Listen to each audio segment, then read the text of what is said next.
ભુજના આર્ય સમાજ મંદિર ખાતે આંતરરાષ્ટ્રીય હિન્દુ પરિષદના ઉપક્રમે કન્યા પૂજન અને શસ્ત્ર પૂજનનો કાર્યક્રમ યોજવામાં આવ્યો હતો। પરંપરાગત રીતે શાસ્ત્રોક્ત વિધિ સાથે કન્યાઓનું પૂજન કરવામાં આવ્યું હતું અને ત્યારબાદ શસ્ત્રનું પૂજન કરી શસ્ત્રની આરાધના કરવામાં આવી હતી।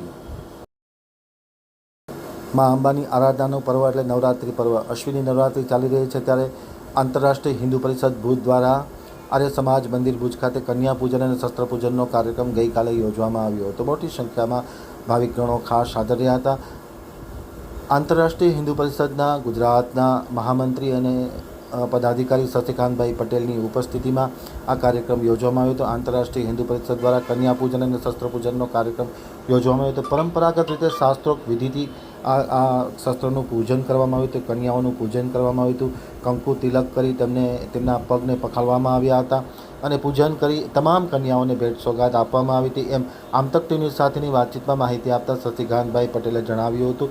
આ પ્રસંગે આંતરરાષ્ટ્રીય હિન્દુ પરિષદના કચ્છ જિલ્લાના પદાધિકારીઓ કાર્યકર્તાઓ પણ મોટી સંખ્યામાં હાજર રહ્યા હતા। આર્ય સમાજ મંદિરના પણ પદાધિકારીઓ ખાસ હાજર રહ્યા હતા।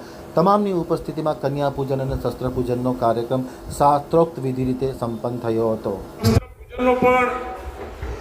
કાર્યક્રમ આર્ય સમાજના પ્રાંગણમાં માનનીય આપણા અધ્યક્ષ કરશનભાઈ અને આર્યવર્ધનની ટીમ સરસ આયોજન કર્યું છે।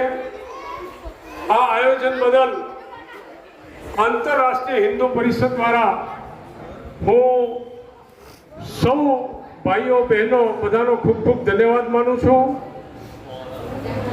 ભારતનો હિન્દુ સમાજ જાગૃત થાય એના માટે હિન્દુ હૃદય સમ્રાટ ડૉક્ટર પ્રવીણભાઈ તોગડિયાના આદેશથી સમગ્ર ભારત વર્ષની અંદર વધુમાં વધુ નવરાત્રિ મહોત્સવમાં કન્યાઓનું પૂજન અને શસ્ત્રોનું પૂજન આપણે જોઈએ છીએ કે આપણા જેટલા પણ મંદિરો છે એ મંદિરોમાં દેવી દેવતાઓની જે મૂર્તિઓ છે એ તમામ દેવી અને દેવતાઓના હાથમાં એક હાથમાં શાસ્ત્ર છે અને બીજા હાથમાં શસ્ત્ર છે।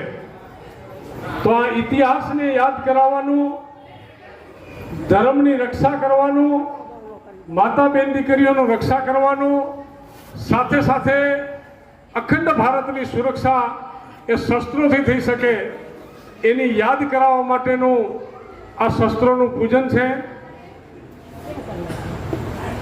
કચ્છની અંદર લગભગ 400થી વધુ ગામોની અંદર આ પ્રકારના કાર્યક્રમો આંતરરાષ્ટ્રીય હિન્દુ પરિષદના અને રાષ્ટ્રીય બજરંગ દળના કાર્યકર્તાઓ કરી રહ્યા છે। આજે મોરબીની અંદર 911 દીકરીઓનું પૂજન થયું। બહુ ભવ્ય કાર્યક્રમ થયો, અદ્ભુત કાર્યક્રમ થયો। પુનઃ એકવાર આર્ય સમાજનો આંતરરાષ્ટ્રીય હિન્દુ પરિષદ દ્વારા હું ખૂબ ખૂબ આભાર માની ધન્યવાદ માનું છું। ભારત માતા કી જય।